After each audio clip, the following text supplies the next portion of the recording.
Halo sahabat orang tua, bertemu kembali dengan saya Bunda Lucy di kelas online parenting. Modul kali ini bicara tentang neuro emotion coaching. Kenapa modul ini penting untuk Anda ikuti?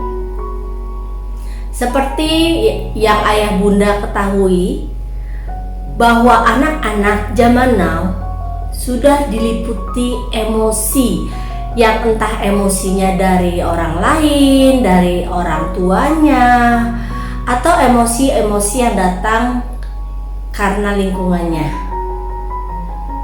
Dan terkadang kita tidak punya sinyal untuk menangkap apa dan mengapa anak itu memiliki emosi tertentu. Dan kita juga kadang bingung, apa harus kita lakukan ketika anak kita tantrum, ketika anak kita marah karena gadgetnya diambil.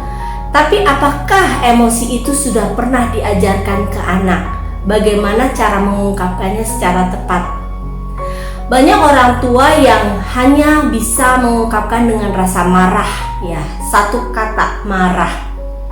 Marah ini jadi ungkapan istimewa bagi para orang tua ketika anaknya melanggar aturan atau tidak memenuhi harapannya. Misalnya, anaknya nggak bisa diam kalau belajar, atau anaknya bermain gadget terus, atau uring-uringan, tantrum ketika keinginannya tidak terpenuhi. Lalu apa biasanya reaksi orang tua?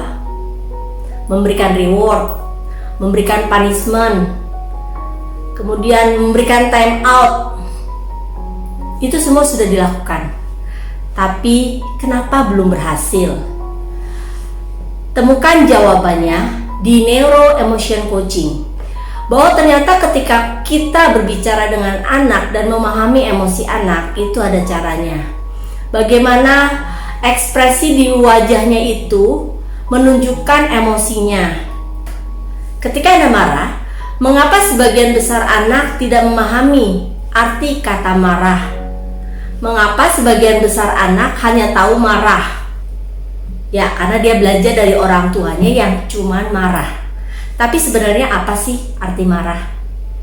Arti marah bagi sebagian besar anak adalah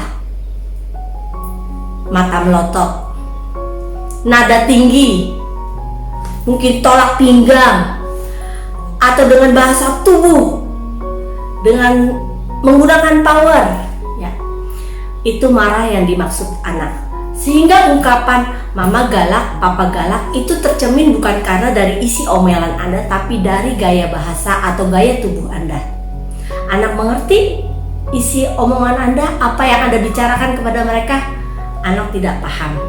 Jadi, yang harus diketahui adalah bahwa ketika berbicara dengan anak, kita harus melakukan yang namanya empathic listening. Kita harus terkoneksi dengan emosi anak. Kita harus terkoneksi dengan emosi yang mengatur otak bahasa bagi sebagian anak.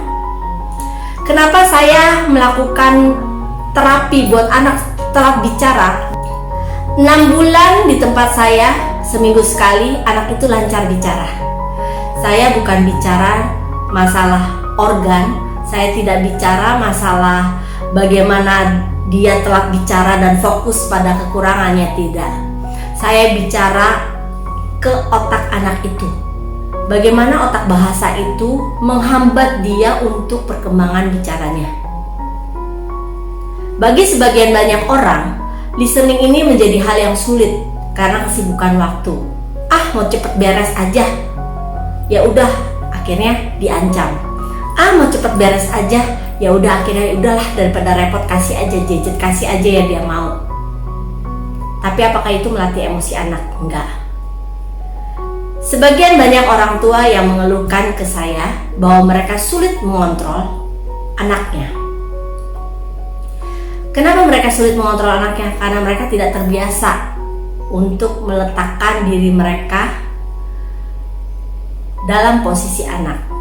Ya. Empati itu bicara tentang bagaimana kita meletakkan diri kita dalam posisi anak dan harus tahu usia anak. Tidak bisa kita bicara ke anak 5 tahun sama ketika mereka usianya sudah remaja. Usia remaja tidak sama dengan ketika kita ngobrol di usia 5 tahun. Jadi tipe-tipe parenting seperti apa sih yang perlu dikuasai? Nah, kita akan kupas di Neuro Emotion Coaching. Selain itu, bagaimana si otak itu bisa mengatur otak bahasa sehingga ketika dia emosi, dia tahu emosi-emosi yang lain, ekspresi emosi yang lain, tidak hanya marah. Dia tahu, oh ketika dia kesel, oh ini namanya kesel, oh ini namanya bingung, oh ini namanya kecewa, oh ini namanya sedih, oh yang bahagia tuh kayak begini, bahagia sama senang kan hampir mirip, bagaimana membedakannya? Itu yang perlu anak tahu. Jadi, saya sudah tidak sabar menunggu orang tua semua untuk bergabung di kelas saya Neuro Emotion Coaching. Sampai jumpa di kelas saya dengan Bunda Lusilau, psikolog anak.